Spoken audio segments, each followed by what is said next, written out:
Right, today what we're going to do is we're going to do an introduction into kinetics. So, what is kinetics? Well, it's essentially determining how fast reactions go. So let's take a look at the notes here, and let me remind you of a couple things that we talked about before. Last unit we talked about something being spontaneous or non-spontaneous, and what that meant was the reaction either went or it did not go. And that's due to Gibbs free energy. Now, we're not going to talk about cell potential because that is a unit that's not going to be covered right now. But we are going to take a look at how people think that reactions go. And we're going to kind of go like we always did from what was kind of the worst ideas to some of the better ideas. So the first model that we thought was a really good model was called the collision model. Now, that's based on this really, really simple idea. And the simple idea is that if you have one molecule, let's call that molecule A, and it bangs into another molecule, let's call that molecule B, when they hit into each other, that's where they hit. When they hit into each other, they react. And so they form new stuff. So if you have A and B, they're going to form something new. I don't know, maybe AB. But when they started studying the rates of reactions and they compared it to the collisions, they found that the vast majority of collisions did not produce reaction. In fact, that we see that, however, that not every collision between molecules create process. In fact, the vast majority do not. Now, why is that? Well, there's two basic reasons why every collision is not effective. So, first of all, we're going to talk about how molecules are oriented. So if we take a look at the reaction below here, Br reacting with Hi, not only do molecules have to hit each other, but they have to hit each other in the right way. This is known as the steric factor. It's a weird word, steric factor. So if we took a look at this right here, we would very quickly see, I'm going to go over here to my other screen. Go back here to you, sorry. If we were to take a look at Br, right? If Br comes in contact, and let's say I is on this side and H is right here, the Br wants to interact with the H. So if it hits into the I, nothing is going to happen.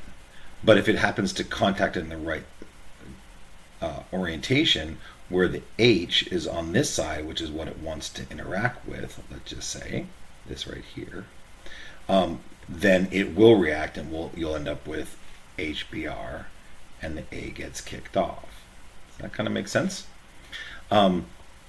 So the biggest thing is you have to orient in the correct way or else the reactions won't happen. The second is activation energy. Now, what is activation energy? Well, it's the amount of energy required to make a reaction go. Now, if you think about it, we talked about this last unit about how molecules had to first be broken apart. Their bonds had to be broken on the reactant side and then reformed on the product side. And that requires a lot of kinetic energy. So if two particles are screaming into each other, the amount of energy they have to have, the amount of kinetic energy they have to have, has to be equal then or greater than the activation energy, or else the reaction won't go. So we can say this, the amount of energy called activation is needed for the reaction to go. So the kinetic energy of the reactant collidings must be greater than the activation order for this to occur. And the reactants must collide in the correct orientation. Now, just to be clear again, two things have to happen. You have to collide in the right way and with enough energy in order to be able to produce products. That kind of makes sense? Now,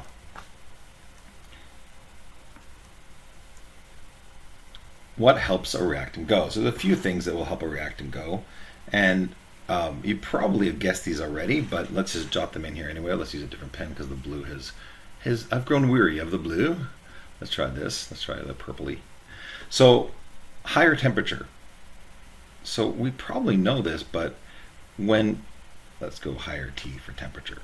When molecules move around more quickly, they end up having greater kinetic energy.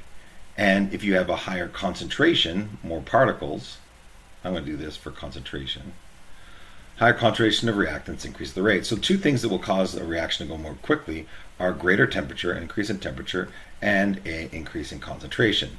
So if you have a lower concentration, as this delightful diagram shows, you're not going to have as many collisions, lower collisions, right?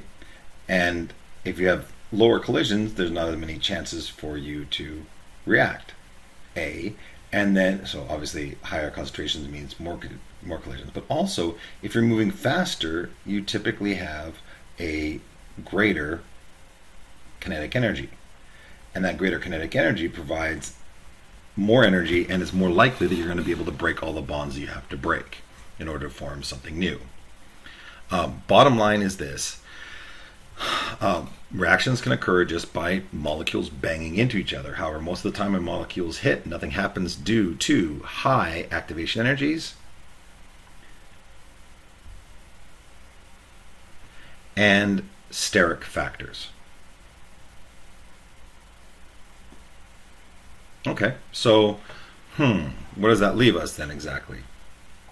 Well, let's take a look here. We have a new model that we're going to look at, and that new model is called the transition state model. So let's go over here and let's scroll down. Of course, I have some issues with my screen. There we go. So it's called the transition state model. Let's drop that in here at the very top. Transition state model. So there was issues with the collision model, just two things hitting into each other, because they discovered that when you actually took a look at the activation energies that were required, they were much lower than the energy needed to break all the chemical bonds. So this new model says, hey, instead of breaking all of the bonds first and then reforming all the new bonds, what if we do them kind of simultaneously? And they came up with the idea of an activated complex.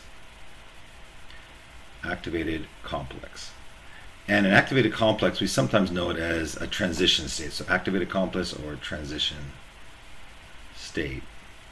And here's the idea. And I'm going to give you an example. So here you have a C triple bonded to an O, and you have NO2, right? And so normally what you'd think we'd do is we'd have to break all these bonds and break these bonds right here, and then reform new bonds. And that amount of energy is significantly different than the energy we actually recorded as activation energy. And what they discovered, and what they now think occurs, is that these two things right here, the carbon and the oxygen, they're going to try and form with each other, right? But in order for that to happen, what ends up happening simultaneously as this bond starts to form, as this bond here starts to break. So this activated complex can sometimes only exist for like thousandths of a second, and so it's really hard to study them. But we believe that that's the new model of how reactions work, and how overall. Let me put a pen right here. Trying to scroll down, and I'm using two screens. Sorry. Let's take another look example here, and this kind of is very similar to the previous one here. So Cl comes along on the side that's opposite the Br.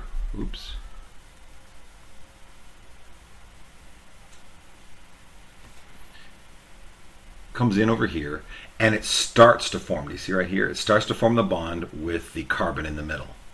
And simultaneously, this bond right here starts to break. And the end result is that the Cl takes its place. So this is the activated complex. Now, how does that look on a graph? Well, this is how it looks on a graph. This right here is the activation energy, and it shows right here on the graph, this EA is how I wrote it, right? That's the amount of energy that's actually required. And so when we have an activated complex, and it occurs at the peak here, the amount of energy that's required for one of these things right here. So like for one of these, like this right here, where one thing is starting to form, the other thing is starting to break, that's a lot more energy efficient than actually breaking this bond first and then reforming the bond second. And so that gives us a lower lower curve. If not, the math that we thought was going to happen was going to be something like crazy up here, and instead it's a lot lower. And again, if you take a look at this, you'll see how this is a change in enthalpy is negative, so this is an exothermic reaction, right? But just be aware that this is how we now view that an atom or that a reaction works. We think that the reactants start to break their bonds while the products start to form their bonds, and in the end we end up with this activated complex. Now, the two main ways that people thought that reactions worked were the collision model and the transition state model, but now we're going to go to figuring out how fast this goes, and that's going to take us to video 2. Hopefully this has made sense. I'll see you in the next video.